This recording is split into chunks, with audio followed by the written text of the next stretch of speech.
If I were standing at the beginning of time, with the possibility of taking a kind of general and panoramic view of the whole human history up to now, and the Almighty said to me, Martin Luther King, which age would you like to live in? I would take my mental flight by Egypt, and I would watch God's children in their magnificent trek from the dark dungeons of Egypt through, or rather across the Red Sea, through the wilderness on towards the promised land. And in spite of its magnificence, I wouldn't stop there. I would move on by Greece and take my mind to Mount Olympus. And I would see Plato, Aristotle, Socrates, Euripides, and Aristophanes assembled around the Parthenon. And I would watch them around the Parthenon as they discussed the great and eternal issues of reality. But I wouldn't stop there.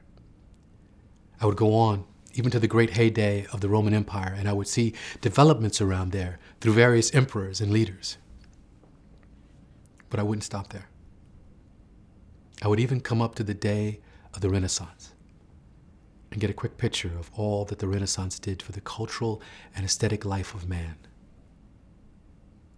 But I wouldn't stop there. I would even go by the way that the man from whom I am named had his habitat. And I would watch Martin Luther as he tacked his 95 Theses on the door at the Church of Wittenberg. But I wouldn't stop there. I would come on up even to 1863 and watch a vacillating president by the name of Abraham Lincoln finally come to the conclusion that he had to sign the Emancipation Proclamation. But I wouldn't stop there. I would even come up to the early 30s and see a man grappling with the problems of the bankruptcy of his nation and come with an eloquent cry that we have nothing to fear but fear itself. But I wouldn't stop there. Strangely enough, I would turn to the Almighty and say, if you allow me to live just a few years in the second half of the 20th century, I will be happy. Now that's a strange statement to make because the world is all messed up. The nation is sick. Trouble is in the land, confusion all around. That's a strange statement. But I know somehow that only when it is dark enough can you see the stars.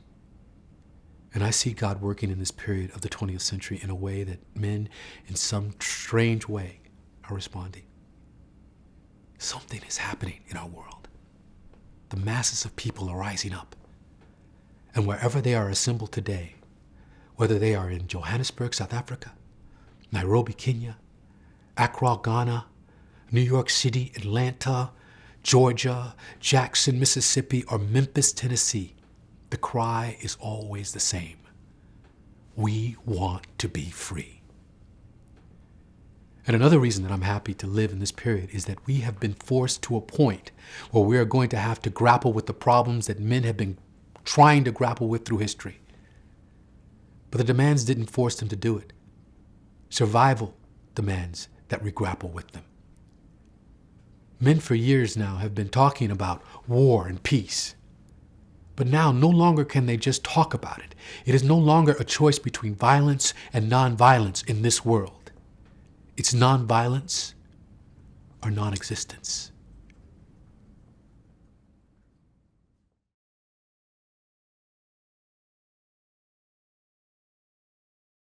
I think, what's beautiful about that speech that MLK did was he was talking about what time he could live in, or he would choose to live in if he had any choice in history.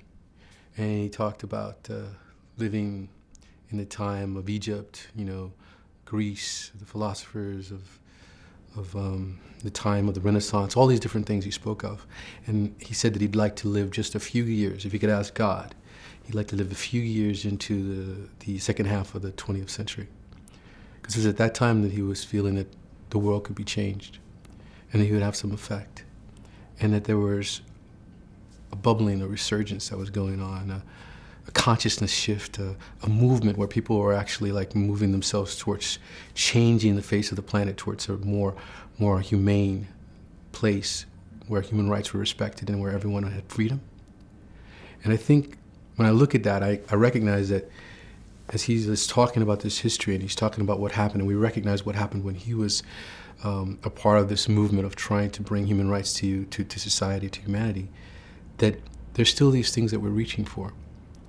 And that people now, if you look at them, the youth, everyone, is trying to find their way to connect, to express, to be a part of a movement of a society that's one, that's full of peace, it's full of the content that expresses joy in life, you know?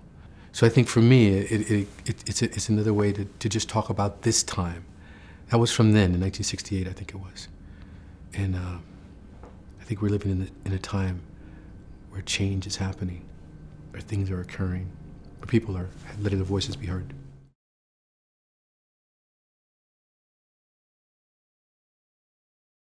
I don't know if I feel like I'm in conflict with people in that way. I think I'll continue to try to build peace in myself so that I can continue to build peace outside.